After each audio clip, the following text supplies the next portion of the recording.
Allahu Ekber.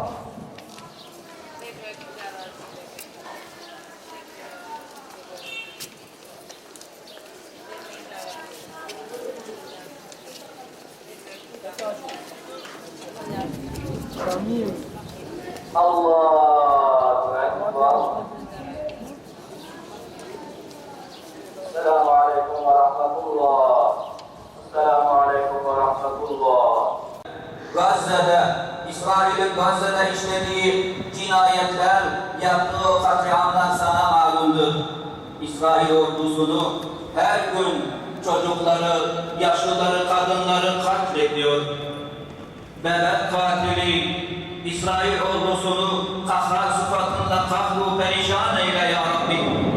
Bedir ve Huneyn'de görünmeyen ordularla Müslümanları desteklediğin gibi Gazze'deki kardeşlerimize de gaybi yardımlarını gönder Allah'ım.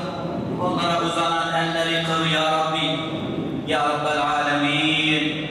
Bizi, ülkemizi, milletimizi ve tüm inananları koru.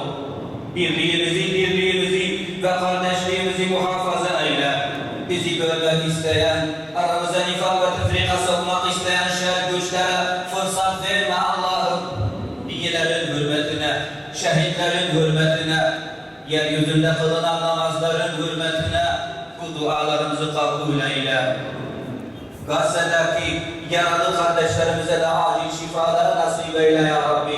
Ve sallallahu ala seyyidina Muhammedin ve ala alihi ve sahbihi ecma'in.